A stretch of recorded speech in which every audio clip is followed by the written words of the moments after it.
राम जय जय राम श्री राम जय जय राम श्री राम जय जय राम श्री राम जय राम जय जय राम श्री राम जय जय राम श्री राम जय जय राम श्री राम जय जय राम श्री राम जय जय राम श्री राम जय जय राम श्री राम जय जय राम श्री राम जय जय राम श्री राम जय जय राम श्री राम जय जय राम श्री राम जय जय राम श्री राम जय जय राम श्री राम जय जय राम श्री राम जय जय राम श्री राम जय जय राम श्री राम जय जय राम श्री राम जय जय राम श्री राम जय जय राम श्री राम जय जय राम ओ श्री राम जय जय राम श्री राम जय जय राम श्री राम जय जय राम ओ श्री राम जय जय राम श्री सीता रामचंद्र भगवान की जय श्री हनुमान जी महाराज की जय जय जय सीताराम।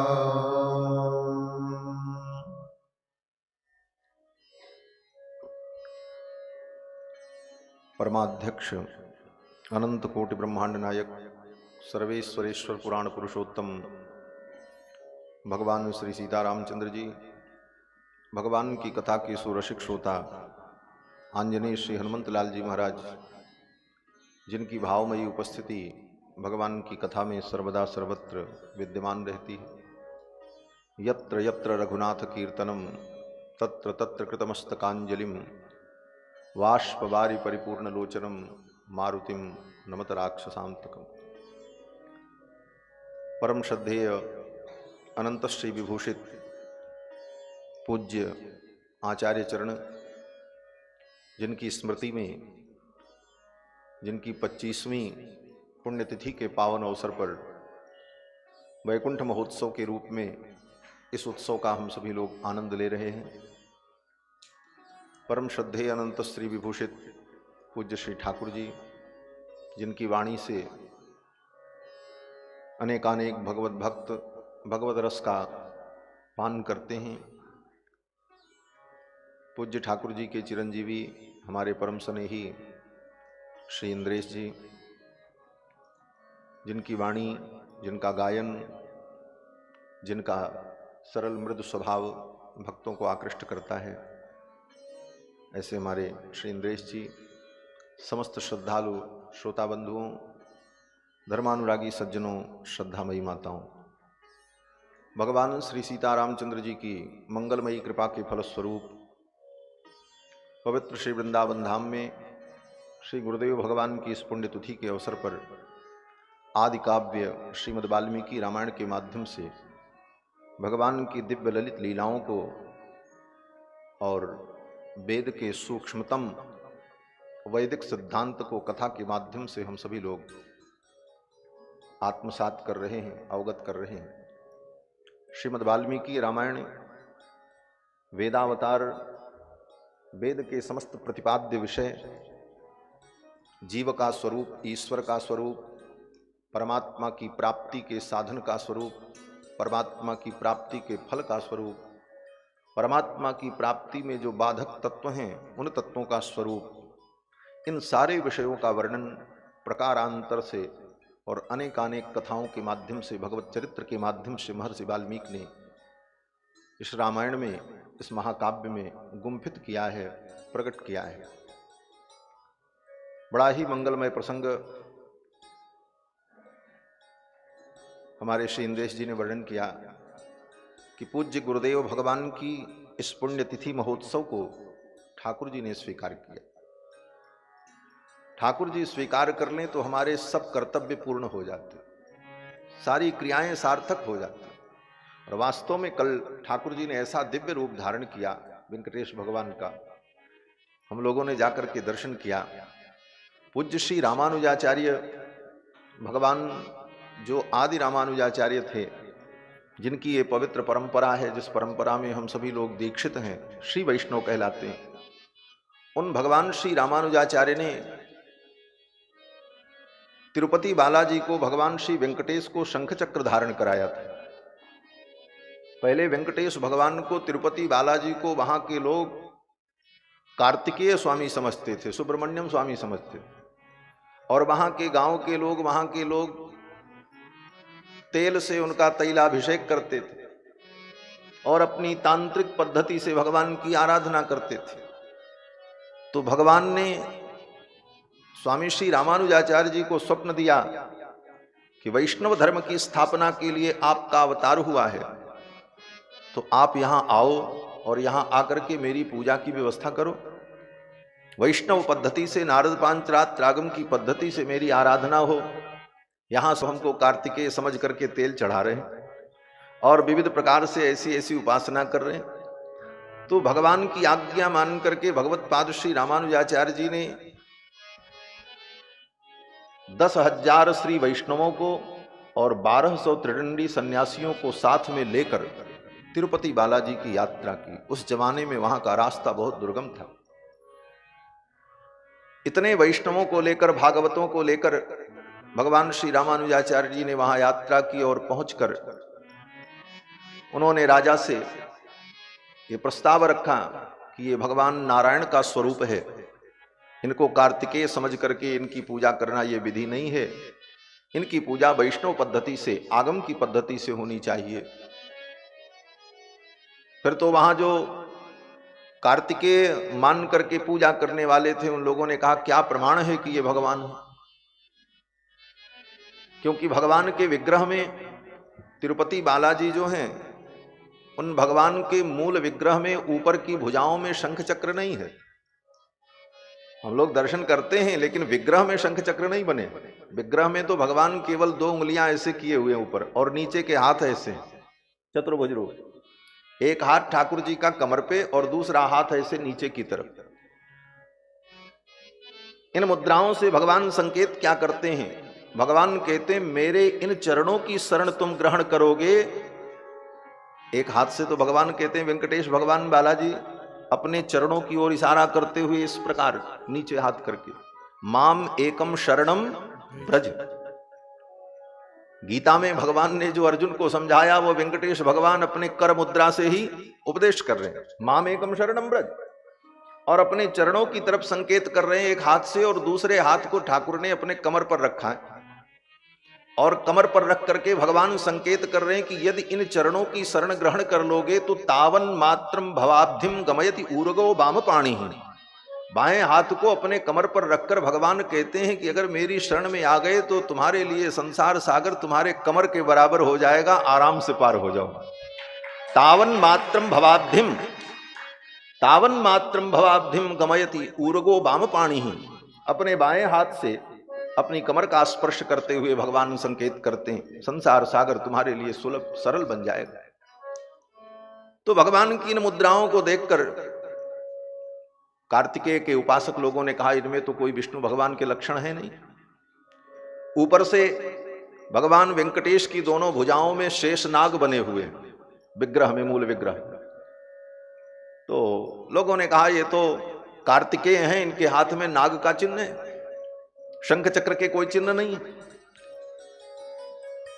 तो राजा ने भी यही बात कही। तो भगवान श्री रामानुजाचार्य जी ने कहा तो फिर इनके हाथ में कोई त्रिशूल और डमरू और खड्ग भी नहीं है कि इनको कार्तिकेय माना जाए। जब ऐसी बात है फिर बात वहीं अटक गई। बोले अब क्या करें? तो भगवान श्री रामानुजाचार्य जी ने कहा ऐसा करो कि मंदिर के अंदर में त्रिशूल, डमरू और खड्ग, खप्पर ये सारे आयुध रख दिए जाएं और शंख चक्र भी बना करके रख दिया जाए, मंदिर बंद कर दो और सभी भक्त लोग बैठकर अपने अपने इष्ट की प्रार्थना करो। ठाकुर जी जो रूप धारण कर लेंगे, जो विग्रह में स्वरूप प्रकट हो जाएगा, वही रूप मान लिया जाएगा। राजा ने कहा ये बात ठीक है। सारी चीजें रख दी गई। अब सब लोग बाहर बैठ करके कीर्तन करने लगे। अर्धरात्रि जब हुई तो भगवान वेंकटेश ने भगवान श्री रामानुजाचार्य के हृदय में संकेत किया सांकल्पिक भाषा में कि हे रामानुज, मैं तो अर्चा मूर्ति के रूप में विराजमान हूं। अर्चा मूर्ति के रूप में विराजमान भगवान अपने से कुछ नहीं करते, जो भक्त करे वही होता है। अर्चकाभिमततः स्वीकुर्वते विग्रहम पूजाम चाखिल वांछितान वितरते श्रीशाय तस्मै नमः। भगवान के अर्चावतार की यही विशेषता है। अर्चावतार में भगवान अपने से कुछ नहीं करते। तुम भोग लगाओ तो भोग लगे, उनको कपड़ा पहनाओ तो कपड़ा पहन ले, श्रृंगार कर दो तो श्रृंगार हो जाए, जैसे चाहो वैसे करो। ठाकुर जी अपने से कुछ नहीं करते अर्चा विग्रह। तो भगवान ने कहा इस रूप में मैं अपने से कोई आयुध धारण करूं, अपना श्रृंगार धारण करूं, यह नहीं होगा, आप आकर के धारण कराओ। तो रामानुजाचार्य जी ने कहा हम कैसे आवे, मंदिर तो बंद है, फाटक बंद है, ताला लगा हुआ है, सभी लोग बाहर हैं। तो भगवान ने कहा आप अपने स्वरूप का स्मरण करो, आप शेषावतार हो और आप अपने शेष रूप को धारण करके नाली के माध्यम से मंदिर में प्रवेश कर जाओ। आपके लिए दरवाजा की जरूरत नहीं, और भीतर आकर के हमारे स्वरूप का आप श्रृंगार कर दो। भगवान की आज्ञा मान करके भगवान रामानुजाचार्य नाली के माध्यम से मंदिर में प्रविष्ट हुए और भीतर जाकर के भगवान की भुजाओं में शंख चक्र को लगा दिया। उठा करके वो शंख चक्र भुजाओं में लगा दिया। जब शंख चक्र लगा दिया तो भगवान बड़े प्रसन्न हुए। भगवान ने कहा रामानुज, जो भुजाओं में शंख चक्र लगाता है वो तो आचार्य होता है। आपने मेरी भुजाओं में शंख चक्र लगाया तो आप तो मेरे आचार्य हो गए, और आचार्य को तो दक्षिणा देनी चाहिए। मैं आपको क्या दक्षिणा दूं, आप आज्ञा करो। तो भगवान श्री रामानुजाचार्य ने भगवान श्री वेंकटेश से कहा, हे श्रीनिवास, आपसे हम यही दक्षिणा चाहते हैं कि जब तक ये सृष्टि रहेगी, लाखों करोड़ों वर्षों तक, तब तक मेरे संबंधी का संबंधी, संबंधी का संबंधी जो मुझे अपना आचार्य मानता हो, मेरी इस परंपरा को स्वीकार करके वैष्णव धर्म का पालन करता हो, उसके कर्मों का बिना विचार किए आप उसकी शरणागति को स्वीकार कर लेंगे, यही दक्षिणा के रूप में मुझे दे दी। अस्मत् संबंध संबंध चरमावधि आवत। रामानुज स्वामी ने कहा मेरे संबंध का संबंध, संबंध का संबंध चरमावधि, जब तक ये सृष्टि रहेगी तब तक जो कोई व्यक्ति इस संप्रदाय की निष्ठा को स्वीकार करके श्रीमते रामानुजाय नमः ऐसा कहकर भगवान रामानुजाचार्य के चरणों में अपनी प्रणति निवेदन करता हो, उसके कर्मों का विचार किए बिना आप उसे शरण में स्वीकार कर लेंगे, यही गुरु दक्षिणा चाहिए। भगवान ने कहा तथास्तु, ऐसा ही होगा।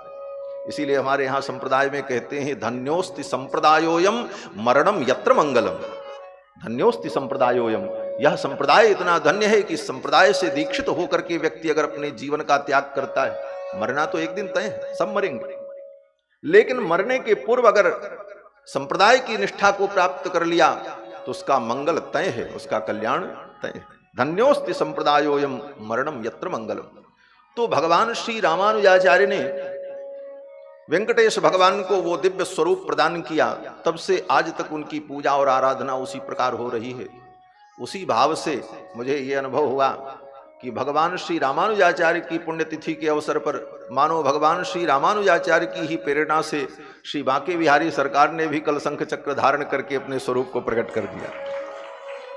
मानो दिव्य रूप से भगवान श्री रामानुज गुरु जी ने ही जाकर के ठाकुर जी का ऐसा श्रृंगार किया हो, क्योंकि आचार्य तो दिव्य होते। भगवत प्राप्त महापुरुषों की दिव्यता का हम चिंतन ही कर सकते हैं, उन्हें क्या क्या दिव्यताएं प्राप्त हो जाती हैं, भगवान के समान ही भगवत प्राप्त पुरुष हो जाते हैं, सत्य संकल्प आविर्भूत गुणाष्टक हो जाते हैं। और आचार्यों की इस महिमा का वर्णन करना, आचार्यों के वैभव का वर्णन करना, उनके वैभव का विस्तार करना, यही शिष्य का परम दायित्व है, शिष्य का परम धर्म है। हमारे यहाँ आचार्यों ने कहा कि गुरुम प्रकाशयेत् धीमान मंत्रम यत्नेन गोपयेत्। गुरुम प्रकाशयेत् धीमान, बुद्धिमान व्यक्ति को क्या करना चाहिए? तो कहते हैं गुरुम प्रकाशयेत, अपने गुरु का प्रकाश करना चाहिए, गुरु की यश कीर्ति का निरंतर विस्तार करते रहना चाहिए। गुरुम प्रकाशयेत धीमान मंत्रम यत्नेन गोपयेत, और उन्होंने जो मंत्र दिया उसको यत्न पूर्वक छिपाना चाहिए। गुरु का प्रकाश करना चाहिए और गुरु के द्वारा प्राप्त मंत्र को छिपाना चाहिए। गुरुम प्रकाशयेत धीमान मंत्रम यत्नेन गोपयेत, अप्रकाश प्रकाशाभ्याम क्षीयेते संपदायुषी।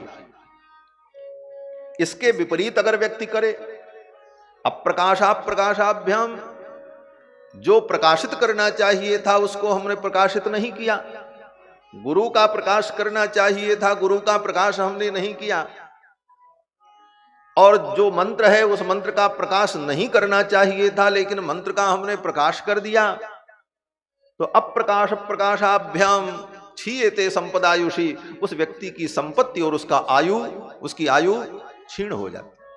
इसलिए बुद्धिमान शिष्य को अपने गुरु के वैभव का प्रकाश करते रहना चाहिए। यही शिष्य का परम धर्म है। हम सभी लोग बड़भागी हैं कि ऐसे भगवत प्राप्त पुरुष जो साक्षात श्रीमद् भागवत महापुराण के सचल विग्रह, ऐसे पूज्य आचार्य चरण से हम सभी लोगों का परंपराया संबंध है। यह संबंध ही हमारे कल्याण का मूल मंत्र है। ऐसे महापुरुष की पावन पुण्यतिथि के अवसर पर श्रीमद् वाल्मीकि रामायण का हम सभी लोग अपनी गति और मति के अनुकूल अनुशीलन कर रहे हैं। आज के उद्बोधन में श्री इंद्रेश जी ने कहा कि रामायण श्री जी का ही चरित्र है। कृष्णम रामायणम काव्यम सीतायाश्चरितम महत्। हमारे आचार्य श्री पराशर भट्टर स्वामी जी तो कहते हैं कि श्री जी का चरित्र श्रीमद् वाल्मीकि रामायण का प्राण है। रामायणमपि पर प्राण त्वच्चरित्रे। श्री पराशर भट्टर स्वामी जी कहते हैं कि रामायण भी आपके चरित्र से प्राणित होता है। अगर सीता जी का चरित्र न हो तो रामायण में कोई प्राण नहीं रहेगा, ये निष्प्राण हो जाए। रामायणमपि पर प्राणिति त्वच्चरित्रे, आपके चरित्र से ही ये रामायण भी प्राणित होता है। और रामायण ही नहीं, भगवान श्री राम भी श्री जी के द्वारा ही प्राणित होते। वेदों ने कहा कि आनीतवाताम स्वधया तदेकम, आनीतवाताम स्वधया तदेकम।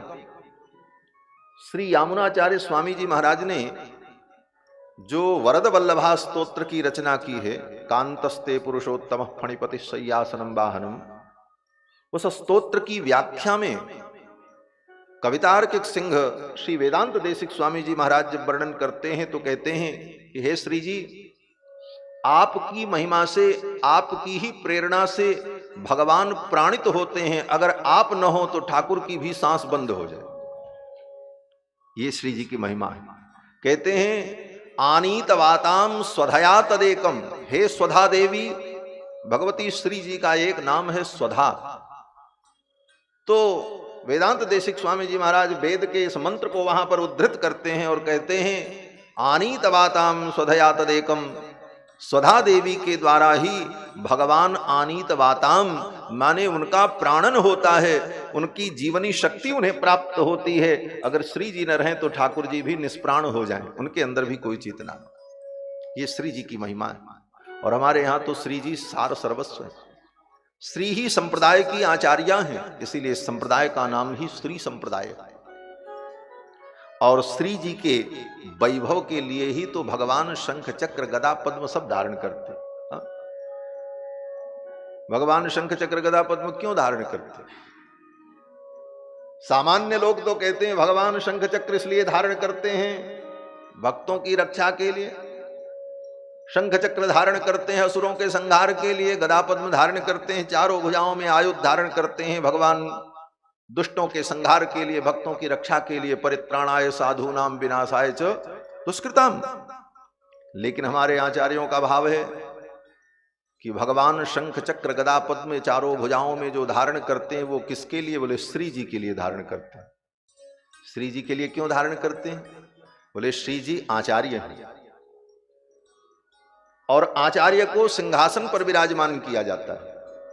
आपने देखा होगा आचार्य जब विराजमान होते हैं तो सिंहासन पर विराजमान हो, उस सिंहासन में छत्र लगता है, अगल बगल छड़ी लेकर के वेत्रपाणी पुरुष खड़े होते हैं, 2 पुरुष चंवर डुलाते हैं और आचार्य जब विराजमान होते हैं तो उनके सम्मान में मशाल लेकर के, जलती हुई मशाल लेकर के उनकी सभा को प्रकाशित करने के लिए शिष्य लोग खड़े रहते हैं। ये आचार्य का वैभव होता है। तो हमारे आचार्यों ने कहा कि भगवान श्री जी को आचार्य की महिमा प्रदान करने के लिए इन सारे आयुधों को धारण करते हैं। पहले तो भगवान श्री जी को अपने हृदय के दिव्य सिंहासन पर विराजमान करते हैं। श्री जी कहाँ रहते हैं? ठाकुर जी के हृदय में। तद वक्षस्थल नित्यवास रसिकाम तच्छांति संवर्धिनी, तद वक्षस्थल नित्यवास रसिकाम तच्छांति संवर्धिनी। भगवान के वक्षस्थल में विराजमान होकर के भगवान की शांति का संवर्धन करती रहती है। अगर श्री जी भगवान के हृदय में न विराजमान हो, श्री जी भगवान के हृदय में न विराजमान हो तो भगवान अशांत हो जाएं। ये शांताकारम भुजग शयनम तभी है जब श्री जी उनके हृदय में बैठी, अन्यथा वो तो अशांताकारम हो जाए, अशांत हो जाए। तो तद वक्षस्थल नित्यवास रसिकाम तच्छांति संवर्धिनी पद्मालंकृत पाणि पल्लव युगाम पद्मासनस्थाम श्रियम। तो श्री जी भगवान के वक्षस्थल में विराजमान होकर भगवान की शांति का संवर्धन करती। भगवान अपने हृदय के सिंहासन पर श्री जी को आचार्य के रूप में विराजमान करते। अब श्री जी जब आचार्य के रूप में हृदय के सिंहासन पर विराजमान हैं तो इनको छत्र कौन लगावे? बोले भगवान अपने मुकुट और अपने मुखमंडल और अलकावली का ही मानो उनके ऊपर छत्र लगाए रहते। यही छत्र। वेत्रपाणी पुरुष कौन हो? बोले भगवान सोचते हैं किसी वेत्रपाणी पुरुष की जरूरत नहीं है। एक हाथ में गदा धारण करके, गदा ही वेत्रपाणी का काम करता है। एक हाथ में ठाकुर जी गदा धारण करते हैं। आचार्य जब चलते हैं तो आचार्य के स्वागत में काहली बजाई जाती है, इसलिए काहली बजाने के लिए ही मानो भगवान अपने एक हाथ में शंख को धारण करते हैं, शंख निनाद करने को। आचार्य जब चलते हैं तो उनके सम्मान में मशाल जलाई जाती है, इसलिए भगवान अपनी एक भुजाओं में जाज्वल्यमान सुदर्शन चक्र को धारण करते हैं जो मशाल का काम करता है। और भगवती कमला आचार्य के रूप में उनके हृदय में विराजमान हैं। तो आचार्य को चंवर डुलाने के लिए, कमला को चंवर डुलाने के लिए भगवान अपने एक हाथ में कमल पुष्प को धारण करते हैं। कमल पुष्प ही मानो चंवर है। इस प्रकार से शंख चक्र गदा पद्म को धारण करके भगवान श्री जी के वैभव का ही संवर्धन करते। यही श्री जी का वैभव है। और भगवती श्री के द्वारा ही श्रीमद् रामायण भी प्राणित होता है। रामायणमपि प्राणिति त्वच्चरित्रे परम प्राणिति त्वच्चरित्रे। पराशर भट्टर स्वामी जी कहते हैं भगवती आपके ही शक्ति से, आपकी ही कृपा से रामायण भी प्राणित होता है। ऐसा दिव्य काव्य श्री रामायण महाकाव्य। ये ऐसी गंगा है, वाल्मीकि गिरि संभूता राम सागर गामिनी। वाल्मीकि पर्वत से प्रकट होने वाली ये गंगा। वाल्मीकि महर्षि ही वो पर्वत हैं, दिव्य पर्वत, जिस पर्वत से, वेदस्वरूप पर्वत से इस गंगा का प्रादुर्भाव होता है। वाल्मीकि गिरि संभूता राम सागर गामिनी। राम सागर गामिनी, ये राम सागर गामिनी का सीधा सीधा तो अर्थ यही है कि ये राम सागर तक जाने वाली गंगा है। तो कहते नहीं नहीं, राम सागर गामिनी, ये राम सागर तक गमन कराने वाली है, जीव को ले जाने वाली है। इस गंगा में अगर आप प्रवेश कर गए तो फिर ये गंगा तुम्हें राम जी के चरणों तक पहुंचा करके ही छोड़ेगी, राम कथा रूपी गंगा। वाल्मीकि गिरि संभूता राम सागर गामिनी पुनाति पूर्णम पुण्या रामायण महानदी। ये रामायण रूपी महानदी जो है ये जीव को राम सागर तक पहुंचाने वाली है। जो इस गंगा में डुबकी लगाता है वो राम सागर तक पहुंच जाता है। और ये भगवान की कथा गंगा, भगवान शंकर भी कहते हैं देवी पूछो रघुपति प्रथा कथा प्रसंगा सकल लोक जग पावनी गंगा।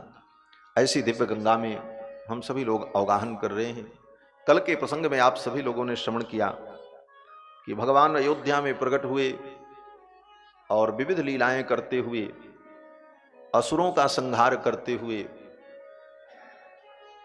मिथिला की यात्रा करते। उस यात्रा में मारीच और सुबाहु का भगवान ने कल्याण किया। सुबाहु को तो मार दिया, मारीच को फेंक दिया और अनेक असुरों का भगवान ने संहार किया। अहिल्या का उद्धार किया और मिथिला में जाकर के भगवती श्री जानकी का पाणि ग्रहण किया। बड़े धूमधाम से मिथिला में ठाकुर जी का विवाह संपन्न हुआ। हमारे श्री इंद्रेश जी कह रहे थे विवाह की ही लीला हो। ठाकुर जी के विवाह का रस, विवाह लीला का रस अद्भुत है। चारों दुल्हा सरकार का जब मिथिला में विवाह हुआ और दुल्हा सरकार जब मंडप में विराजमान हुए तो मंडप की झांकी ऐसी अद्भुत हुई महाराज। रत्न जटित सुंदर वेदिका पर वर वधू विराजमान, चारों तरफ कदली के खंभ स्तंभ लगाए गए, दिव्य मणिमय मंडप शोभित सीताराम कनक मंडप तरे, सिर सेम सोने के मोर मंजु मुक्ता गरे। ऐसी दिव्य झांकी ठाकुर जी की मिथिला में प्रकट हुई दूल्हा सरकार की। और जब दिव्य दंपति श्री सीतारामचंद्र जी दोनों अगल बगल विराजमान हुए तो भगवान के दिव्य स्वरूप की, भगवान के श्रीअंग की कांति जब किशोरी जी के ऊपर पड़ी तो किशोरी जी जो गौर वर्ण थी वो श्याम वर्ण हो गई और किशोरी जी के शरीर की गौर वर्ण की कांति भगवान श्याम सुंदर श्री रघुनंदन के ऊपर जब पड़ी तो जो रघुनंदन श्याम वर्ण थे वो गौर वर्ण हो गए और दोनों की कांति मिल करके वहां के दर्शकों के ऊपर, भक्तों के ऊपर, प्रेमियों के ऊपर जब पड़ी तो सब हरे हरे हो गए। ऐसी अद्भुत झांकी हो गई। ऐसा अद्भुत मंडप में आश्चर्य हुआ। आज मंडप में अचरज थोर भइले, आज मंडप में अचरज थोर भइले। सखी देखा कैसे अंगना में शोर भइले, सखी देखा कैसे अंगना में शोर भइले। आज मंडप में अचरज थोर भइले, आज मंडप में अचरज थोर भइले। सखी देखा कैसे अंगना में शोर भइले, सखी देखा कैसे अंगना में शोर भइले। पहुना के परछाई में सिया जी भइली सांवरी, पहुना के परछाई से सिया जी भइली सांवरी। पहुना के परछाई में सिया जी भइली सांवरी, पहुना के परछाई में सिया जी भइली सांवरी। सिय की छाया पड़ते पहुना बापो गोर भइले, सिय के छाया पड़ते दुल्हा बापू गोर भइले। आज मंडप में अचरज थोर भइले, आज मंडप में अचरज थोर भइले। सखी देखा कैसे अंगना में शोर भइले, सखी देखा कैसे अंगना में शोर भइले। आज मंडप में अचरज थोर भइले, आज मंडप में अचरज थोर भइले। ऐसन अदला बदली कतहु देखली न सुनली, ऐसन अदला बदली कतहु देखली न सुनली। ऐसन अदला बदली कतहु देखली न सुनली, ऐसन अदला बदली कतहु देखली न सुनली। जैसन आज परिवर्तन घन घोर भइले, जैसन आज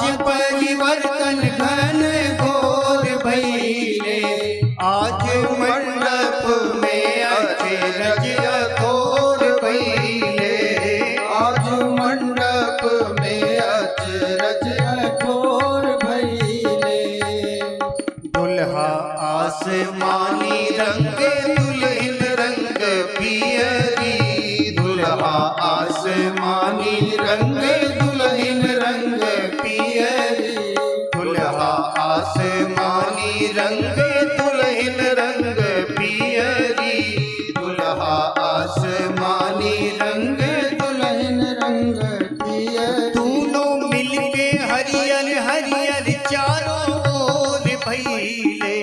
दोनों मिलके हरियर हरियर चारों ओर भइले। दोनों मिलके हरियर हरियर चारों ओर भइले। दोनों मिलके हरियर हरियर चारों ओर भइले। आज मंडप में अचरज अघोर भइले। आज मंडप में अचरज अघोर भइले। मैया सरस्वती जी के सुध बुद्धि बिसरल, मैया सरस्वती जी के सुध बुध बिसरल, मैया सरस्वती जी के सुध बुद्धि बिसरल, मैया सरस्वती जी के सुध बुध बिसरल। देखे बाला सब आनंद विभोर भइले। देखे बाला सब आनंद विभोर भइले। आज मंडप में अचरज अघोर भइले। आज मंडप में अचरज अघोर भइले। रूखा सूखा हृदय यही जा केकरो नाही लौके। रूखा सूखा हृदय यही जाके करो नाही लौके। रूखा सूखा हृदय यही जा केकरो नाही लौके। रूखा सूखा हृदय यही जाके करो नाही लौके। सबके मनवा प्रेम रस में सराबोर भइले। सबके मनवा प्रेम रस में सराबोर भइले। आज मंडप में अचरज अघोर भइले। आज मंडप में अचरज अघोर भइले। केहू टुकुर मुकुर ताके केहू ठुमक नाचे। केहू टुकुर मुकुर ताके केहू ठुमक नाचे। केहू टुकुर मुकुर ताके केहू ठुमक नाचे। केहू टुकुर मुकुर ताके केहू ठुमक नाचे। मानो केहू ता चकोर केहू मोर भइले। मानो केहू ता चकोर केहू मोर भइले। आज मंडप में अचरज अघोर भइले। आज मंडप में अचरज अघोर भइले। बेटा हुवन चारों चक्रवर्ती राजा दशरथ जी के। बेटा हवन चारों चक्रवर्ती राजा दशरथ जी। मिथिला की सखियां कहती हैं सरकार, ये चारों दुल्हा तो ऐसे तो चक्रवर्ती सम्राट के बेटा हैं, लेकिन मिथिला में आकर के सब परिवर्तन तो हुआ, लेकिन एक बहुत बड़ा परिवर्तन ये हुआ कि चक्रवर्ती के बेटा होकर के मिथिला में आकर के चोर हो गए। मिथिला में आकर के चोर हो गए। लेकिन क्या चुराया है? ठाकुर जी संसार की भौतिक वस्तुओं को नहीं चुराते, हमारे जीवन के पाप ताप संताप को चुरा लेते हैं और प्रेमी हृदय के भक्तों को, प्रेमी हृदय के जो भक्त हैं, प्रेमी भक्त, उनके हृदय को, उनके मन को ठाकुर चुरा लेते हैं। मिथिला की सखियां कहती हैं मिथिला वासियों के मन को, चित्त को इन्होंने चुरा लिया और हमारे मिथिला में आकर के चक्रवर्ती के बेटा होकर के चोर बन गए। बेटा हवन चारों चक्रवर्ती राजा दशरथ जी के। बेटा हवन चारों चक्रवर्ती राजा दशरथ जी सबके मनवा के चुरा के पहुना चोर भइले सबके मनवा के चुरा के पहुना चोर भइले सबके मनवा के चुरा के पहुना चोर भइले सबके मनवा के चुरा के पहुना चोर भइले आज मंडप में अचरज अथोर भइले आज मंडप में अचरज अथोर भइले पहुना की देखी कहे नारायण लेनी दी पहुना के देखी कहे नारायण ने निधि नारायण लेनी दी नारायण लेनी दी नारायण ने निधि नारायण ने निधि पहुना की देखी कहे नारायण लेनी दी पहुना की देखी कहे नारायण ने सबके हियरा में अजब अजोल भइले सबके हियरा में अजब जोर भइले सबके हियरा में अजब अजोल भइले सबके हियरा में जब जोर भइले आज मंडप में अचरज अथोर भइले आज मंडप में अचरज अथोर भइले सखी देखा कैसन अंगना में शोर भइले सखी देखा कैसे अंगना में सोर भइले आज मंडप में अचरज अथोर भइले आज मंडप में अचरज अथोर भइले आज मंडप में अचरज अथोर भइले आज मंडप में अचरज अथोर भइले आज मंडप में अचरज अथोर भइले आज मंडप में अचरज अथोर भइले। बोलो श्री दुल्हा सरकार की जय जय जय सीताराम। आज मंडप में अचरज अथोर भइले देखा कैसन अंगना में शोर भइले। मिथिला में परम आनंद हुआ। सखियों ने कहा सरकार इन्होंने मिथिला में आकर हमारे मन को हमारे चित्त को चुराया है तो चोर को तो बांध देना चाहिए। कोई चोरी करे तो उसको बांध दिया जाता है, हथकड़ी लगा दी जाती है। मिथिला की सखियों ने कहा इनको भी बांध दो। बोले किससे बांधें, कहाँ बांधें? तो मिथिला की सखियों ने कहा हमारी किशोरी जू के आंचल से इनको बांध दो, ऐसा गठबंधन कर दो कि ये खोल करके कहीं जा न सके। यही इनका दंड है। और किशोरी जी के आंचल से ठाकुर जी का गठबंधन हो गया। सखियों ने कहा ऐसा गठबंधन कि ये गठबंधन कभी खुले ना। दुनिया की जितनी गांठ होती है उस गांठ में रस नहीं होती। कहते हैं गन्ना भी इतना मीठा होता है लेकिन गन्ने के गांठ में रस नहीं होता।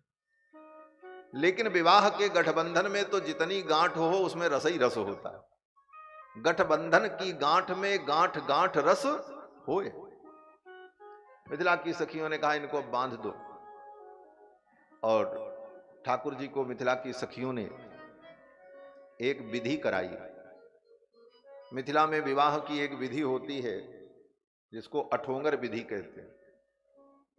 दुल्हा को मंडप में खड़ा करके ओखली और मूसल दे दिया जाता है और उसमें धान रख दिया जाता है और एक दुल्हा और उसके साथ 7 और लोग, कुल मिलाकर के 8 लोग। और वो 7 लोग जो होते हैं वो शादीशुदा हों, गृहस्थ हों और उन्हीं के परिजन हों। उन 8 को एक कच्चे सूत से बांधकर मूसल पकड़ा दिया जाता और कहा जाता अब 8 लोग मिल करके एक साथ इस ओखली में मूसल चलाओ और इसमें जो धान रखा है छिलका को अलग कर दो, चावल को अलग कर दो, और 8 बार ही चलाना है, 8 बार में अलग हो जाए। 8 बार में कहां अलग होगा, असंभव है। सखियां कहती हैं अगर चावल से छिलका अलग नहीं हुआ, धान का छिलका अलग नहीं हुआ, तो फिर आप असली बाप के नहीं, फिर आपको हम गालियां देंगे। मिथिला की सखियां कहती अब तो असंभव है महाराज, 8 मूसल चलाने के बाद भी वो छिलका अलग होने वाला नहीं। तो दुल्हा सरकार को बांधा। सखियों ने कहा दुल्हा सरकार तो 4 पहले से ही हैं, तो 4 और बुला लो। 4 और घर के लोग बुलाए गए और सबको कच्चे सूत में बांधा। और सखियों ने कहा सरकार अंधियऊ नहीं, शुद्ध मैथिली का पद है। मैथिली भाषा में सखियां कहती हैं कि अनका कहल किए ऐला महल चारु लालन के बंधियो नहे, मिथिला में घूम घूम शेखी दिखवलन। मिथिला की गलियों में घूम घूम करके इन्होंने जो शेखी दिखाई है, मिथिला में घूम घूम शेखी दिखवलन, आजई घुसरतन शेखी सकल कस लालन के बंधियो नहीं। आज इनको कस करके हम बांधेंगे। स्नेह लता के चित के चोरौलन, भोगत अपन चित चोरी के फल, चारों लालन के बंधियो नहीं। सखियों ने दुल्हा सरकार को बांधा और बांध करके उनसे धान कुटवाया, और इस प्रकार से अनेकानेक विधि संपन्न हुई। विधि पूर्वक विवाह संपन्न हुआ, और विवाह के पश्चात वर वधू को ढेर सारा उपहार देकर श्री जनक जी महाराज ने बड़े ही करुण भाव से बारातियों को विदा किया। दुल्हा सरकार सपरिवार सपरिजन अयोध्या पधारे। रास्ते में परशुराम जी के ऊपर कृपा की। रास्ते में श्री परशुराम जी महाराज मिल गए। बारात जब लौट रही थी, पंथ मिले भृगुनाथ हाथ फरसा लिए। हाथ में फरसा लिए हुए भृगुनाथ श्री परशुराम जी महाराज मिल गए।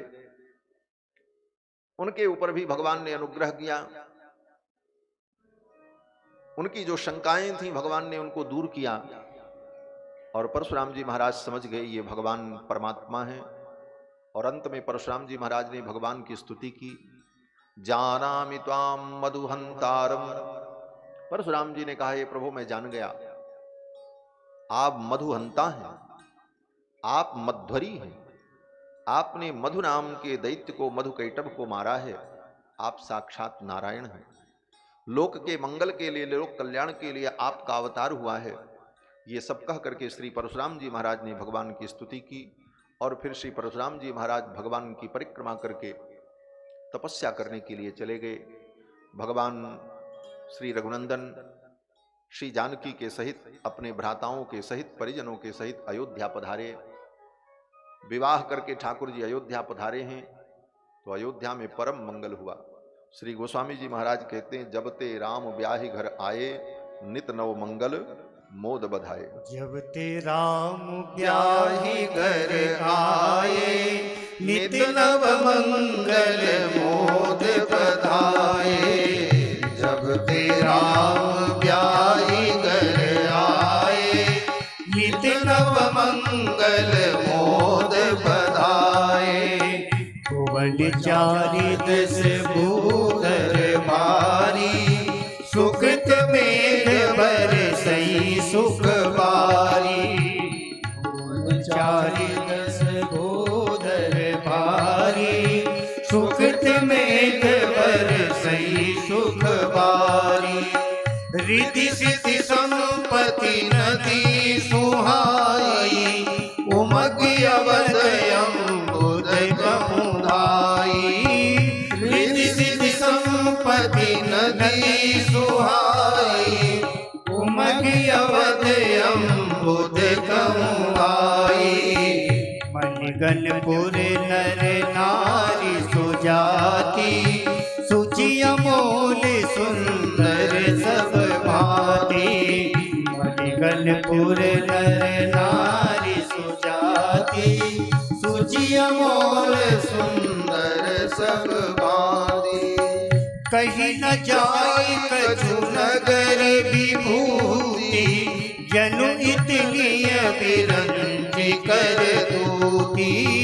कहीं न जाए कछु नगर विभूति, जनु इतनी अभिरंज कर दो। ज्योति सब विधि सब पुर लोक सुखारी रामचंद्र मुख चंद निहारी सब विधि सब पुर लोक सुखारी रामचंद्र मुख चंद निहारी मुदित मातु सब सखी सहेली फलित बिलोक मनोरथ बेली मुदित मातु सब सखी सहेली फलित बिलोक मनोरथ बेली राम रूप गुणशील स्वभाव प्रमुदित होई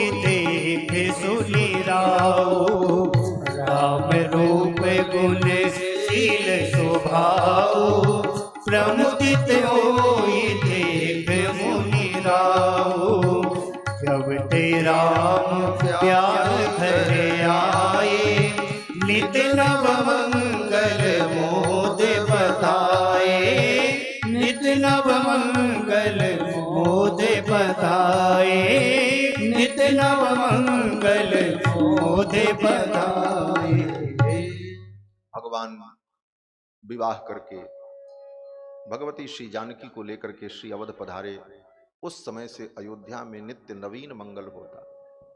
नित नव मंगल कौशलपुरी, नित्य नवीन मंगल, क्योंकि अब श्री जी आ गए।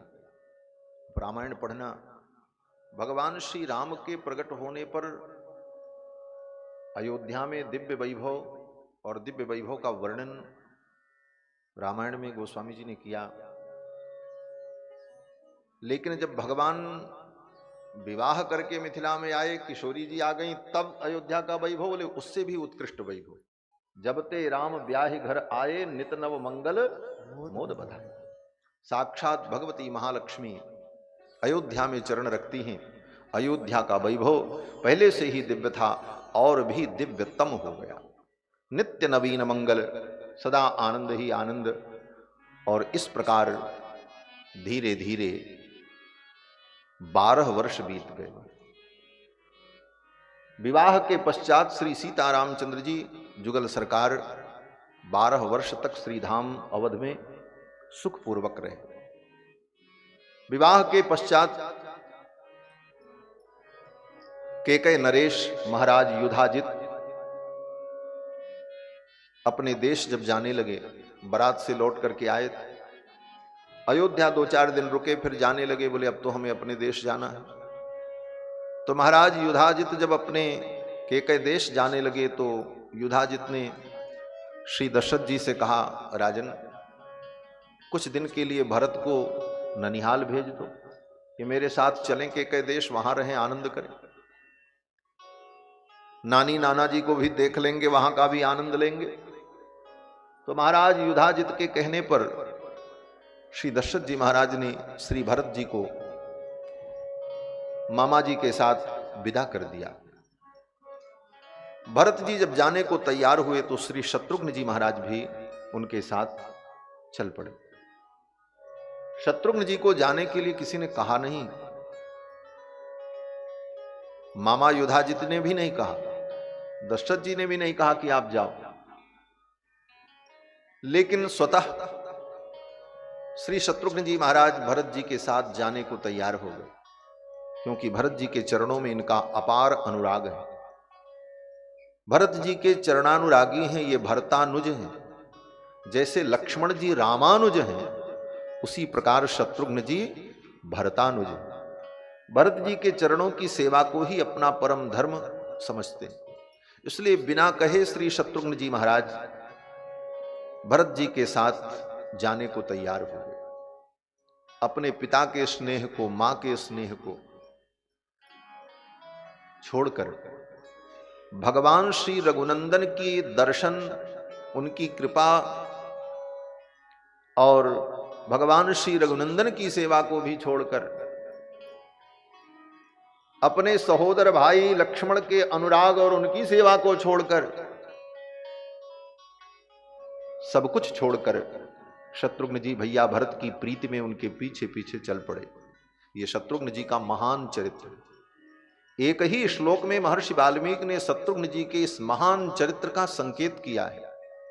अयोध्या कांड के प्रारंभ में प्रथम श्लोक में ही गच्छता मातुल कुलम भरतेन तदा नघः शत्रुघ्नो नित्य शत्रुघ्नः नीतः प्रीति पुरस्कृतः।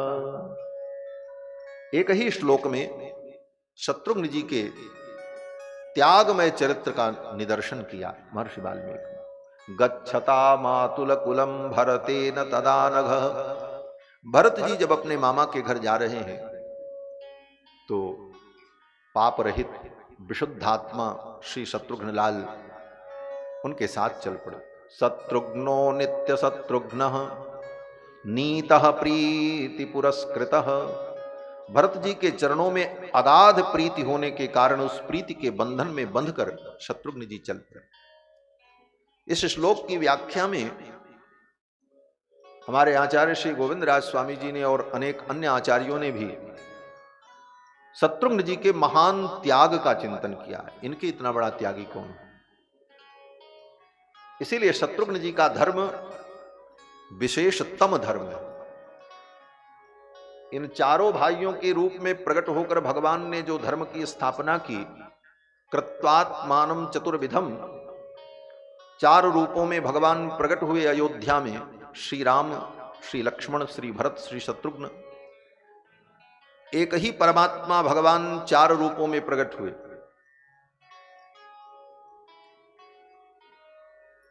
कृत्वात्मानं चतुर्विधम। वेद व्यास जी महाराज भी कहते हैं चतुर्धागाद हरि, भगवान हरि चार रूपों में प्रकट हुए। और इन चार रूपों में प्रकट होकर भगवान ने चार धर्म की स्थापना की। कौन कौन धर्म? सामान्य धर्म, विशेष धर्म, विशेषतर धर्म और विशेषतम धर्म। सामान्य धर्म भगवान श्री राम ने अपने चरित्र के द्वारा, अपने आचरण के द्वारा सामान्य धर्म की स्थापना की। सामान्य धर्म को राम जी ने करके दिखाया। जो सभी प्राणी को सामान्यतया करना चाहिए वही राम जी ने किया। क्या किया? बोले मातृदेवो भव, पितृदेवो भव, आचार्य देवो भव, अतिथि देवो भव, देव पितृकार्याभ्याम न प्रमदितव्यम। ये सब जो वेदों के वचन हैं सामान्य धर्म। मातृदेवो भव, ये मातृदेवो भव का सीधा सीधा अर्थ लोग यही समझते, मातृदेवो भव माने मां देवता है, पितृदेवो भव पितृदेवता हैं। लेकिन ये नहीं अर्थ। अर्थ तो ये है मातृदेवो भव। ये आज्ञा दी जा रही कि माता ही है देवता जिसकी, ऐसे तुम बनो। मातृदेवो भव, पितृदेवो भव, पिता ही जिसके देवता हो ऐसे तुम बनो। अर्थात पिता को देवता बनाओ, पिता के अंदर देवत्व का दर्शन करो। ये वेद की आज्ञा है। मातृदेवो भव, पितृदेवो भव, आचार्य देवो भव, अतिथि देवो भव, देव पितृकार्याभ्याम मा प्रमदितव्यम। ये सामान्य धर्म जो समस्त प्राणियों के लिए है। सत्यम वद, वेद कहता है सत्यम वद, सत्य बोलो। अब वेद ये थोड़ी कहता है कि अमुक लोग सत्य बोलो, अमुक लोग झूठ बोलो, इनको सत्य बोलना चाहिए, इनको झूठ बोलना चाहिए। ऐसा नहीं, सबको सत्य बोलना चाहिए। चाहे ब्राह्मण हो, क्षत्रिय हो, वैश्य हो, शूद्र हो, स्त्री हो, पुरुष हो, ब्रह्मचारी हो, गृहस्थ हो, सन्यासी हो, कोई भी हो, सत्यम वद। ये सामान्य धर्म है। धर्मम चर, धर्म का आचरण करो। ये सबके लिए। मां हिंस्यात् सर्वभूतानि, किसी जीव की हिंसा मत करो, सब पर दया करो। ये वेदों के जो वचन हैं ये सामान्य धर्म है और सबके लिए, सबको इसका पालन करना चाहिए। अहरह संध्यामुपासीत, वेद कहता है प्रतिदिन संध्या वंदनादि कर्मों को करो। तो ये सारे जो वेद के आदेश हैं सामान्य धर्म, समस्त प्राणियों के लिए, इन्हीं सामान्य धर्मों को राम जी ने अपने आचरण से दिखा करके सबको उपदेश किया कि सामान्यतया सबको इन धर्मों का पालन करना चाहिए। लेकिन लक्ष्मण जी महाराज का जो धर्म है वो विशेष धर्म है। सामान्य से ज्यादा विशेष धर्म होता है। ये विशेष धर्म क्या है? सामान्य धर्म तो आपने समझ लिया, सत्यम वद, धर्मम चर, मातृदेवो भव, पितृदेवो भव, ये सब बातें जो लोक व्यवहार में अनिवार्य हैं और लोक मर्यादा के अनुकूल हैं, ये सब सामान्य धर्म। लेकिन इन सामान्य धर्मों का पालन करते हुए इससे भी ऊंचा एक धर्म है जिसका नाम विशेष धर्म है। वो क्या है? बोले भगवान की शरणागति, भगवान का कैंकर्य, भगवान की सेवा, भगवान के चरणों में आत्मसमर्पण, ये विशेष धर्म है जीव का। इस धर्म का भी जीवन में पालन करना चाहिए। केवल सामान्य धर्म ही हम पालन करते रह गए, सत्यम बद्ध धर्मम चर मातृदेवो भव पितृदेवो भव, और भगवान के चरणों की शरणागति हमने नहीं किया, तो हम सामान्य धर्म का ही पालन करते रह गए, विशेष धर्म हमारे जीवन में नहीं आए। भगवान के चरणों की शरणागति ये जीव का विशेष धर्म है। बोले विशेष धर्म का पालन लक्ष्मण जी करते हैं, राम जी नहीं करते। क्यों? बोले राम जी को इस धर्म की जरूरत ही नहीं, क्योंकि राम जी किसकी शरणागति करें, उनको शरणागति कहां होगी, वो किसकी शरणागति करें? शरणागति तो जीव करेगा, वो तो साक्षात भगवान है, ईश्वर है। इसलिए उनके लिए विशेष धर्म, विशेषतर धर्म और विशेषतम धर्म भगवान के लिए नहीं। भगवान तो सामान्य धर्म का आचरण करके केवल उपदेश करते हैं। ये विशेष धर्म जीव के लिए, सामान्य धर्म भी जीव के लिए, विशेष धर्म भी जीव के लिए, विशेषतर धर्म भी जीव के लिए, विशेषतम धर्म भी जीव के लिए। भगवान के लिए तो कोई धर्म नहीं है, अपितु भगवान स्वयं धर्म के स्वामी हैं, साक्षात धर्म के स्वरूप हैं। रामो विग्रहवान धर्म, साक्षात धर्म के विग्रह हैं। तो भगवान श्री राम किसी की शरणागति तो करेंगे नहीं, इसलिए उनके अंदर उस विशेष धर्म का वर्णन नहीं किया। लक्ष्मण जी में विशेष धर्म का वर्णन। और राम जी अगर किसी की शरणागति करे भी तो शरणागति का कोई मतलब नहीं निकलेगा। और आपने देखा, आगे कथा आएगी कि विभीषण जी के कहने पर भगवान श्री राम ने शरणागति की, और किसकी? बोले समुद्र की, समुद्र की शरणागति। विभीषण जी ने कहा महाराज ये आपके पुरखा हैं, समुद्र सागर है, सागरो येन खानितः, ये आपके पूर्वजों के द्वारा खोदे गए हैं। सागर क्या है? बोले एक बहुत बड़ा गड्ढा जिसमें पानी एकत्रित हो गया। बोले वो गड्ढा किसने खोदा? बोले सगर के पुत्रों ने खोदा, इसीलिए उसका नाम सागर हो गया। तो ये आपका तो पुरखा है, आप इसकी शरणागति कर लो, इससे प्रार्थना करो कि हम उस पार जाना चाहते, समुद्र मार्ग दे दो। ये मार्ग देगा। विभीषण के कहने पर यह बात लक्ष्मण जी को अच्छी नहीं लगी। लक्ष्मण जी ने सोचा प्रभु शरणागति करें, सारी दुनिया इनके शरण में आती, विभीषण को क्या हो गया। लेकिन विभीषण जी के कहने पर भगवान ने कहा चलो भाई ठीक है, इनकी भी बात मान ले, नहीं तो इनको बुरा लग जाएगा कि हमारी सलाह इन्होंने नहीं मानी। और भगवान ने शरणागति की समुद्र की। परिणाम क्या हुआ? बोले शरणागति व्यर्थ हो गई, शरणागति का फल नहीं मिला भगवान को। क्यों? बोले वो शरणागति के अधिकारी नहीं थे। भगवान क्यों शरणागति करें? भगवान को शरणागति करने का क्या अधिकार है? वो किसकी शरणागति करें, क्यों करें? और अगर करते हैं तो ये अनुचित है। उचित तो ये था कि समुद्र स्वयं आकर के भगवान की शरणागति करे। लेकिन विभीषण के कहने पर उल्टा हो गया। भगवान ने शरणागति की समुद्र की, इसलिए वो शरणागति फेल हो गई, व्यर्थ हो गई। अंत में भगवान को धनुष बाण उठाना पड़ा। 3 दिन बीत गए थे। विनय न मानत जलधि जड़ गए, 3 दिन बीत बोले राम सकोप, तब भय बिन होए न प्रीति। और ऐसा कह करके भगवान ने जब अपना धनुष बाण उठाया, समुद्र में ज्वाला उत्पन्न हो गई। समुद्र स्वयं प्रकट होकर के आकर के साष्टांग प्रणाम किया, हे प्रभु मैं आपका शरणागत हूं। तो समुद्र ने भगवान की शरणागति। तो भगवान की शरणागति ये जीव का परम धर्म है, और यही विशेष धर्म है। भगवान का कैंकर्य, भगवान की शरणागति करके भगवान का कैंकर्य करना, इस धर्म का पालन लक्ष्मण जी ने किया। लक्ष्मण जी भी सामान्य धर्म का पालन करते हैं, मातृदेवो भव पितृदेवो भव वो भी मानते हैं। लेकिन इसके साथ साथ भगवान की शरणागति, भगवान के कैंकर्य को परम धर्म मानते हैं, क्योंकि सामान्य धर्म से विशेष धर्म श्रेष्ठ होता है। दोनों धर्म का पालन करना चाहिए, सामान्य धर्म का भी और विशेष धर्म का भी। लेकिन ऐसी कोई परिस्थिति आ जाए कि दोनों धर्म पालन करने में धर्म संकट उपस्थित हो जाए, तो ऐसी स्थिति में क्या करना चाहिए? तो कहते हैं सामान्य धर्म छोड़ करके विशेष धर्म का पालन करना चाहिए।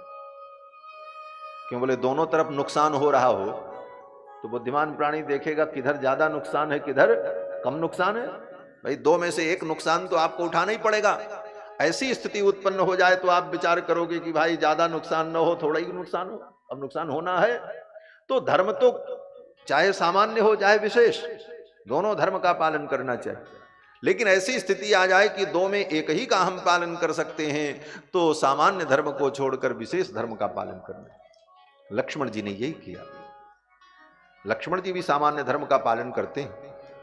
मातृदेवो भव पितृदेवो भव, पिताजी के चरणों में प्रणाम करते हैं, माता पिता के प्रति श्रद्धा रखते हैं, उनकी आज्ञा का पालन करते हैं। लेकिन भगवान की भक्ति में, भगवान की शरणागति में, भगवान की सेवा में ये सामान्य धर्म जब बाधक बन गया तो लक्ष्मण जी ने उस सामान्य धर्म को त्याग दिया। भगवान श्री राम ने कहा अयोध्या में रह करके लक्ष्मण माता पिता की सेवा करो, हमें वन में जाना है, तुमको यहां रहना चाहिए क्योंकि भरत और शत्रुघ्न यहां नहीं है। तो लक्ष्मण जी ने कहा मैं न माता को जानता हूं न पिता को जानता हूं। गुरु पितु मात न जाने काहू, गुरु पितु मात न जाने काहू, कहूँ सुभाव नाथ पतियाऊ, कहूँ सुभाव नाथ पतियाऊ, गुरु पितु मात न जाने काहू, गुरु पितु मात न जाने काहू। लक्ष्मण जी कहते मैं गुरु माता पिता किसी को नहीं जानता, आप ही मेरे माता हो, पिता हो, गुरु हो। क्यों? बोले आपको छोड़ करके मैं कहीं नहीं जा सकता। पिताजी को भी अनेक कटु वचन कह डाले लक्ष्मण जी ने। ये विशेष धर्म था। और विशेष धर्म से भी ऊंचा धर्म श्री भरत जी का है, विशेषतर धर्म। लक्ष्मण जी सामान्य धर्म का भी पालन करते हैं। सामान्य धर्म बाधक बन जाए तो सामान्य धर्म को छोड़कर विशेष धर्म भगवान का कैंकर्य, भगवान की सेवा में लग जाते हैं, भगवत शरणागत, और भगवान की आज्ञा का पालन भी करते हैं। लेकिन भगवान की सब आज्ञा का पालन नहीं करते लक्ष्मण। जो आज्ञा भगवान की लक्ष्मण जी के धर्म के पालन के अनुकूल है, उस आज्ञा का पालन करते। राम जी जो भी कहें लक्ष्मण जी सब करने को तैयार, सारी आज्ञा का पालन करते। लेकिन राम जी अगर ये कहते हैं लक्ष्मण तुम मुझे छोड़ करके चले जाओ, अयोध्या में रहो, बोले इस आज्ञा का पालन नहीं करें। जो आज्ञा प्रभु से मुझे दूर कर दे, ऐसी प्रभु की भी आज्ञा हमको नहीं माननी। ये हठ है लक्ष्मण जी का, ये लक्ष्मण जी का विशेष धर्म है। लेकिन भरत लाल जी का धर्म विशेष तर धर्म है, उनसे विशेष। भरत जी बड़े शीलवान है महाराज। भरत जी का शील, भरत जी की सुशीलता अद्भुत है। श्री भरत जी महाराज बड़े संकोची हैं, ठाकुर जी की आज्ञा का उल्लंघन नहीं कर सकते। अपने हृदय पर पत्थर रख लेते हैं लेकिन ठाकुर की आज्ञा का उल्लंघन नहीं करते। भगवान ने भरत जी से चित्रकूट में कहा जाओ अयोध्या में रह करके प्रजा का पालन करो, यही मेरी प्रसन्नता का कारण होगा। तो अपनी प्रसन्नता को तिलांजलि देकर, अपने सुख को तिलांजलि देकर प्रभु के मन को रखने के लिए, ठाकुर की इच्छा के अनुकूल बनने के लिए भरत जी ने सब स्वीकार कर लिया और पादुका लेकर के अयोध्या लौट गए। ये विशेष तम धर्म है, विशेषतर धर्म, और शत्रुघ्न जी का विशेषतम धर्म है। ये सामान्य धर्म का भी पालन करते, समय आने पर विशेष धर्म, भगवान के शरणागत हैं, भगवान की समस्त आज्ञाओं का भी पालन करते हैं। लेकिन इनकी दृष्टि में भगवान के भक्तों की सेवा ये परम धर्म है, इसी को विशेषतम धर्म कहा गया। भगवान के भक्तों की सेवा, भगवान के भक्तों की आराधना, भगवान के भक्तों के चरणों की शरणागति करना, ये विशेषतम धर्म है। इस धर्म का अनुसंधान श्री शत्रुघ्न लाल ने किया है। ये शत्रुघ्न जी का धर्म। शत्रुघ्न जी को न माता की चिंता है न पिता की चिंता है। शत्रुघ्न जी ये भी नहीं सोचते राम जी कहाँ हैं, लक्ष्मण जी कहाँ हैं, भगवान कहाँ हैं, लक्ष्मण जी कहाँ हैं, मैया कहाँ हैं, पिताजी कहाँ हैं। उनको किसी से मतलब नहीं, उनको तो मतलब है भगवान के परम भक्त भैया भरत से, उनके चरणों की सेवा हमें मिलती है। भगवान के भक्त की शरणागति करना, भगवान के भक्त के चरण का आश्रय लेना और भगवान के भक्तों के चरण में ही अपने आप को समर्पित रखना, ये सर्वश्रेष्ठ धर्म, विशेषतम धर्म है। ये शत्रुघ्न जी का धर्म।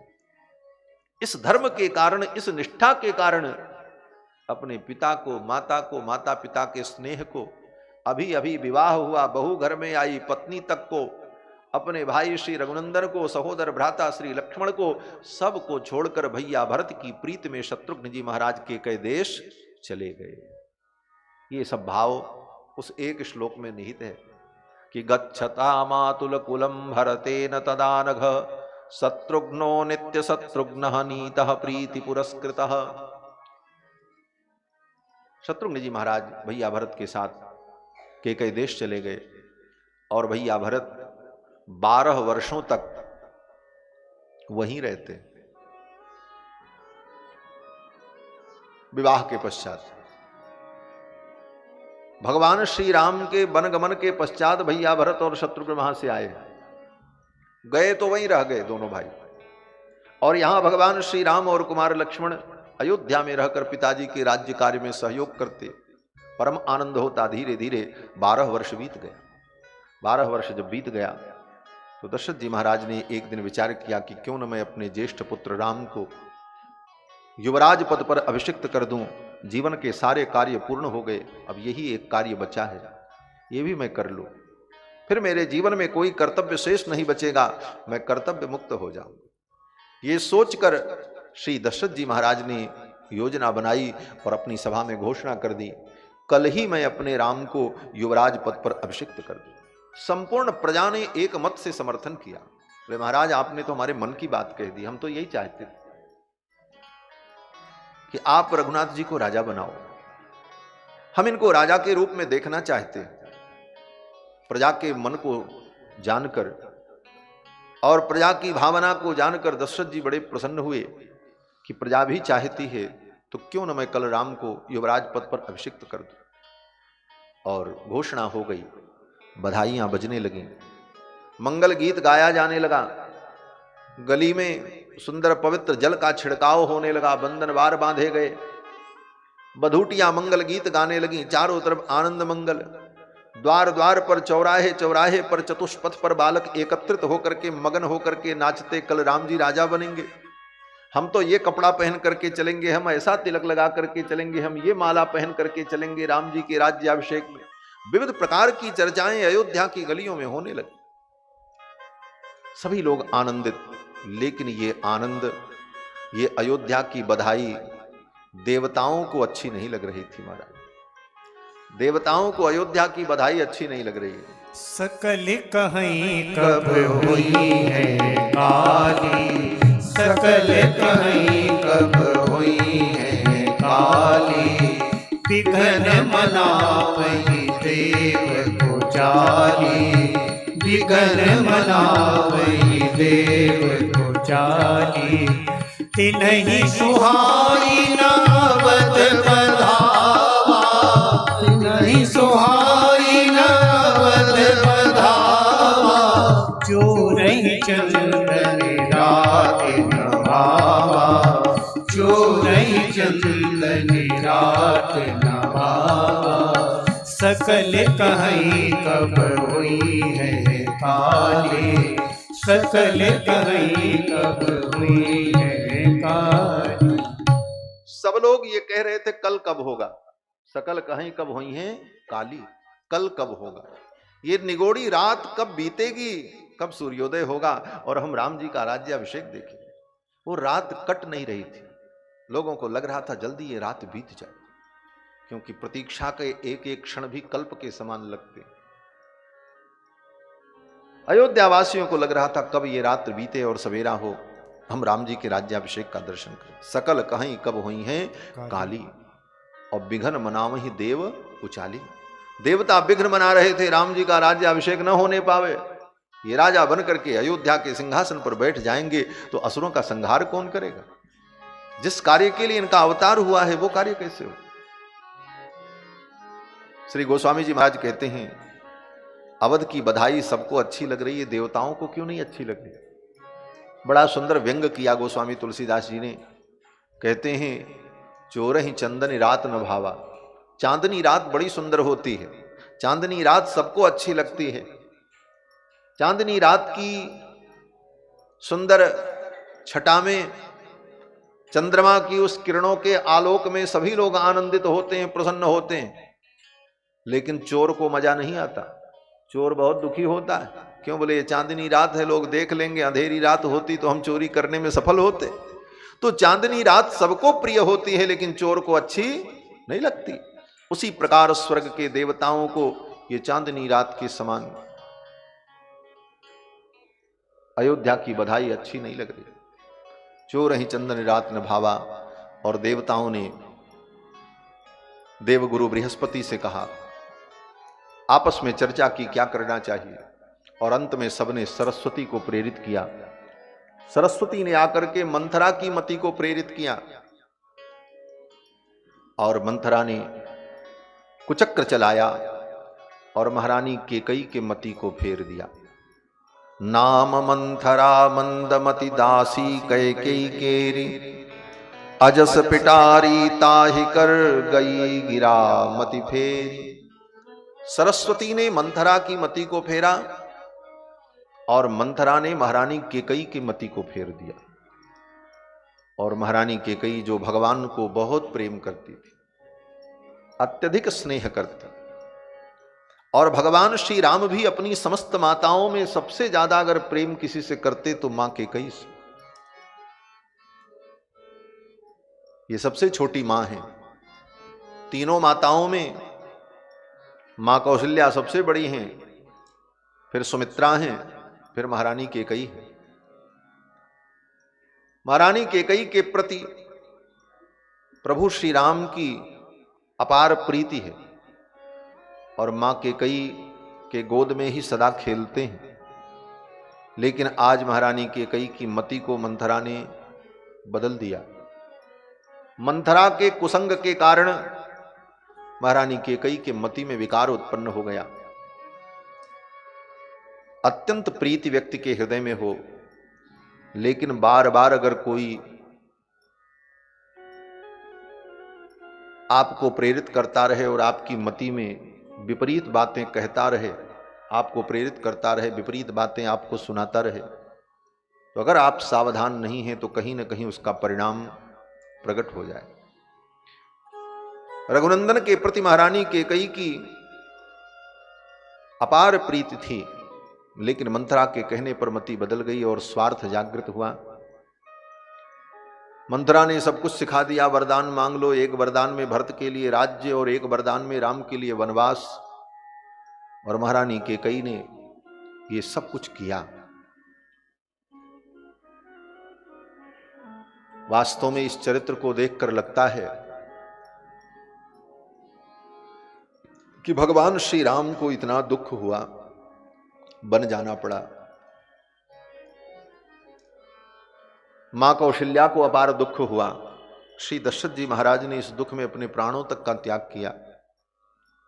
वन में लक्ष्मण जी को दुख हुआ, अयोध्यावासी दुखी हुए और सब ने अपने दुख को रो रो करके कहा।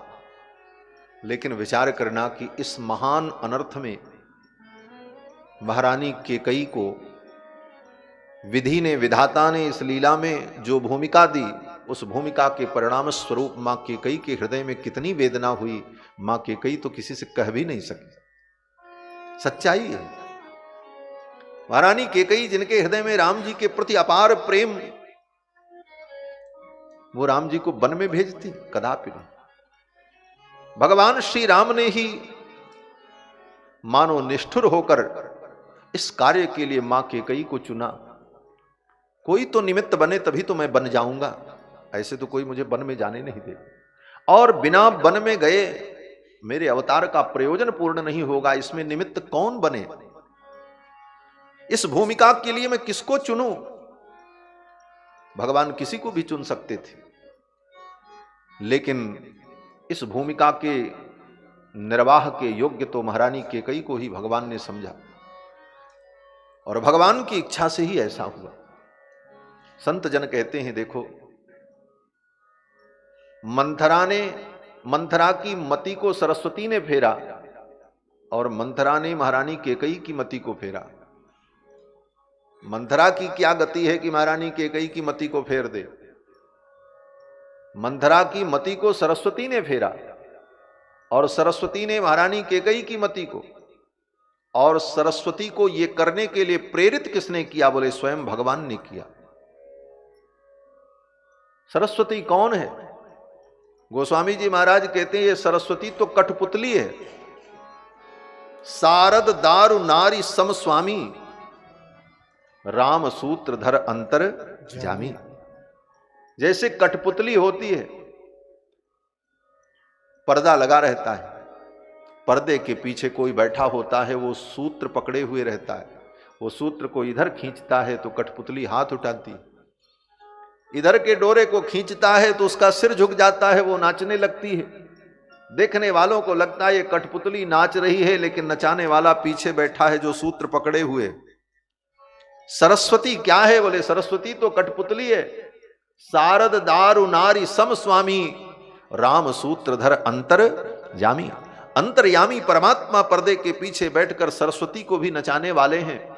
जा पर करही कृपा जन जानी, कबीर अजिर नचावही बानी। तो सरस्वती को भी नचाने वाले भगवान हैं, अंतर्यामी। और भगवान ने ही सरस्वती को प्रेरित किया, और तब सरस्वती ने मंथरा को प्रेरित किया, और मंथरा ने महारानी केकई को प्रेरित किया, और ये योजना बनी। और महारानी केकई इस भूमिका में, भगवान के वनगमन में इस कठोर भूमिका को ग्रहण करती हैं। इसीलिए भगवान श्री राम मां केकई के हृदय को समझते हैं। दुनिया ने मां केकई को गालियां दी, सब ने कहा, महारानी केकई को किसने कटु शब्द नहीं कहा। अयोध्या में जिसकी औकात नहीं थी, जो महारानी केकई के सामने नजर उठाकर के बात करने की भी क्षमता नहीं रखता था, वह व्यक्ति भी वन में न गए होते तो राम जी को कौन जान पाता दुनिया। महारानी मां केकई ने अपने जीवन में कलंक सह करके भगवान श्री राम के निष्कलंक चरित्र को सारी दुनिया के सामने प्रस्तुत किया है। इतना बड़ा त्याग महारानी केकई ने किया है। इसलिए भगवान श्री राम महारानी केकई को कभी दोष नहीं देते।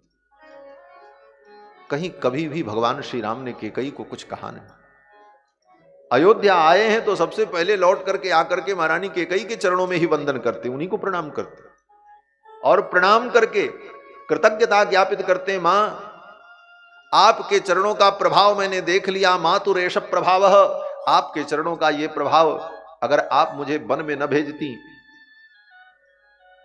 तो तात स्नेह भरत महिमा, अगर आप मुझे वन में न भेजती तो मैं कैसे जान पाता कि मेरे पिताजी मुझसे कितना प्रेम करते। आपने मुझे वन में भेजकर मेरे पिता के हृदय में छिपे हुए उस प्रेम का स्वरूप प्रकट कर दिया। मैं जीवन में कभी जान न पाता कि मेरे पिताजी मुझसे कितना प्रेम करते। इतना प्रेम कि मेरे प्रेम में उन्होंने अपने जीवन तक का त्याग कर दिया। तात स्नेह भरत महिमा, हे मां अगर आप मुझे वन में न भेजती तो मेरे भरत की महिमा क्या है मैं जीवन में कभी न जान पाता। भरत सील गुण विनय बड़ाई, भायप भगति भरोस भलाई, कहत सारतहु कै मति हींचे, सागर सीप की जाई उलीचे। ये भरत जी का जो जीवन है, भरत जी के जीवन में जो ये दिव्यताएं हैं, इनका मैं कभी अनुभव न कर पाता। राम जी कहते, मां सुग्रीव जैसा मित्र मुझे न मिलता, विभीषण जैसा सहयोगी मुझे न मिलता, जामुंत जैसा वीर मुझे न मिलता, ऐसा मंत्रणा करने वाला मंत्री मुझे न मिलता, हनुमान जी जैसा सेवक न मिलता, लक्ष्मण की मेरे चरणों में कितनी समर्पण भक्ति है मैं जीवन में न जान पाता, और तो और मेरी सीता कितनी पतिव्रता और कितनी विशुद्ध परिशुद्ध है इसका भी ज्ञान मुझे न हो पाता। हे मां अगर आप मुझे वन न भेजते, ये सब कुछ मुझे जीवन में प्राप्त हुआ। राम जी तो यहां तक कहते, मां और मैं क्या कहूं, मेरी इन भुजाओं में कितनी ताकत है ये भी मैं जीवन में न समझ पाता अगर आप मुझे वन में न भेजती तो। मातुरेश प्रभाव, हे मां ये सब आपके चरणों का प्रभाव। यही कह करके भगवान श्री रघुनंदन ने महारानी केकई के चरणों में वंदन किया है वन से लौट करके आने पर। इतनी बड़ी भूमिका महारानी केकई को भगवान ने सौंपा,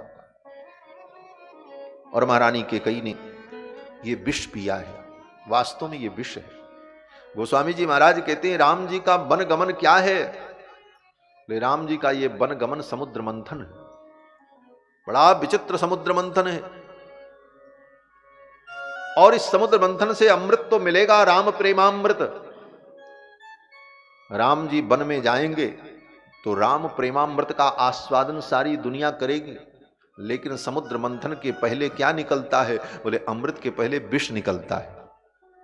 और विष को महादेव पीते हैं, तब लोग अमृत पीते हैं, अन्यथा विष से मर जाते। प्रेम अमीय मंदर विरह भरत पयोधि गंभीर मथ प्रगट्यो सुर साधुहित कृपा सिंधु रघुवीर। रघुवीर ने ये अपने वियोग रूपी मंदराचल पर्वत के द्वारा भरत के हृदय का मंथन करके जो अमृत प्रकट किया, इस अमृत का प्राणी पान न कर पाता अगर मां केकई न होती। क्यों? बोले समुद्र मंथन से पहले विष प्रकट होता है, विष से लोग मर जाते, कोई बचता ही नहीं अमृत पीने वाला। तो इस समुद्र मंथन में भी विष प्रकट हुआ, और उस विष को किसने पिया? बोले मां केकई ने पिया है। और मां केकई ने विष पी करके दुनिया के अपवाद को सुनकर, गालियां सुनकर, अपशब्द सुनकर धैर्य पूर्वक सहन करती रहीं और अपने हृदय के टुकड़े रघुनंदन राम को सारी दुनिया के लिए प्रकाशित किया है। तब सारी दुनिया ने राम को राम समझा।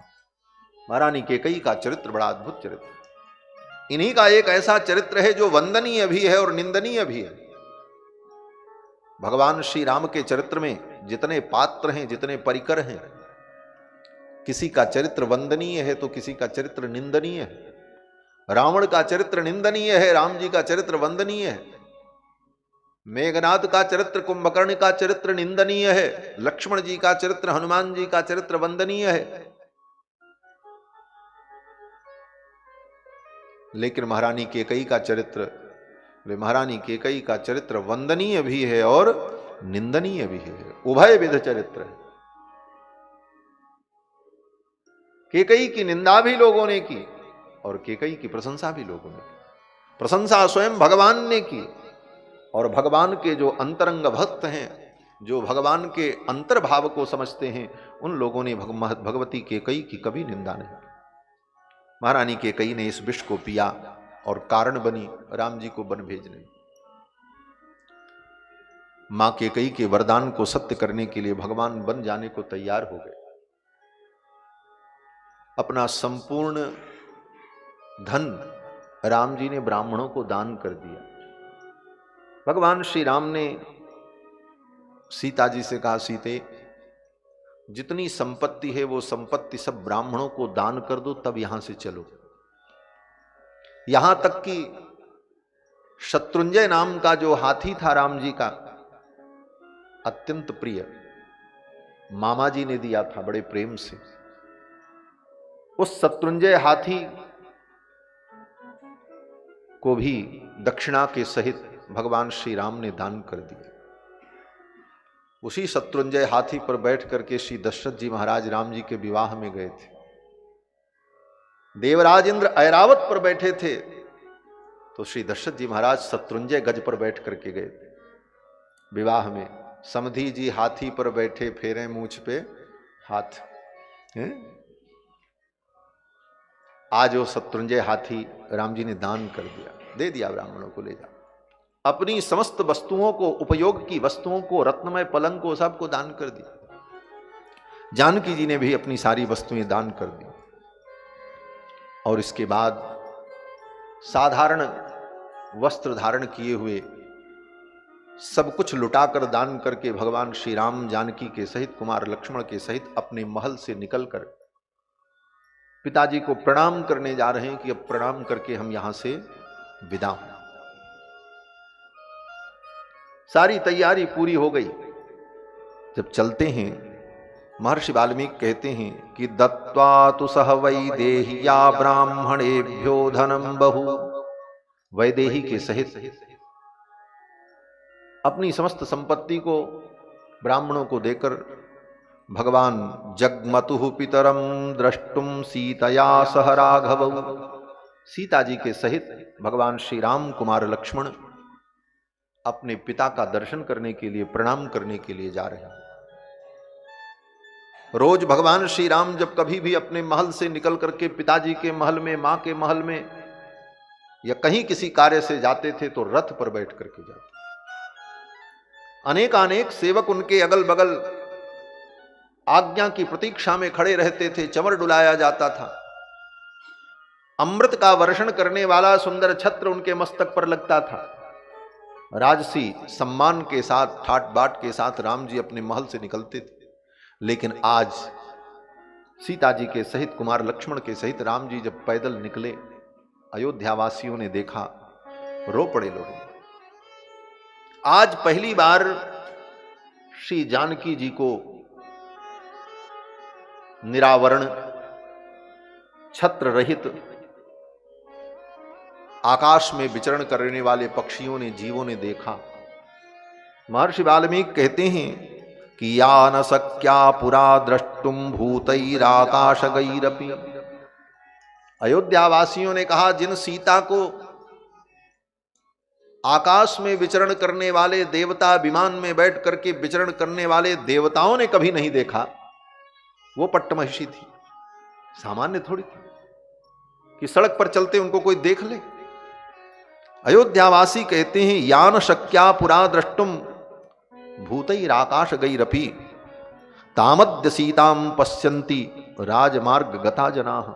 आज उन सीता को राजमार्ग पर, इस राष्ट्र पथ पर, राष्ट्रीय राजमार्ग पर पैदल चलते हुए लोग देख रहे हैं, सीता जा रही हैं, जिन सीता को कभी देवताओं ने भी नहीं देखा था।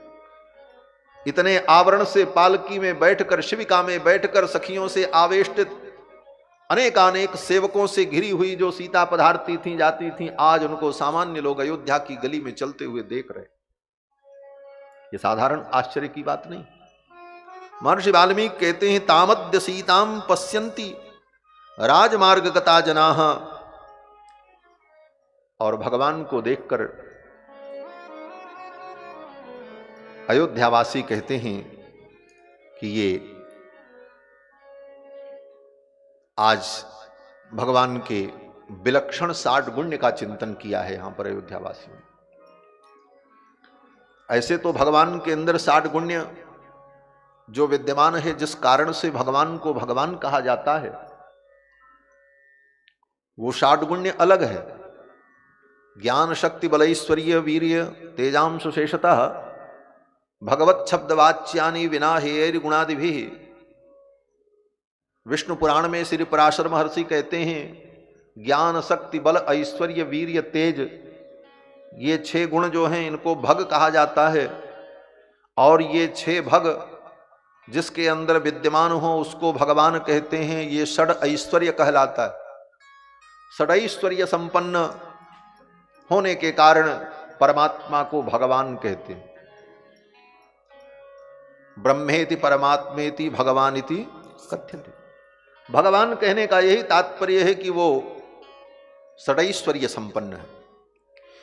लेकिन उस षडैश्वर्य के साथ साथ यहां पर अयोध्यावासी कहते हैं कि आनशंसस्यनुक्रोशः श्रुतं शीलं दमः शमः राघवं शोभयन्ते ते षड्गुणाः पुरुषर्षभम्। ये राम जी के 6 अद्भुत गुण हैं। ये 6 गुण कौन हैं? वो 60 गुण्य तो अलग हैं जिसकी चर्चा भी हमने की, वो भगवान के दिव्य गुण।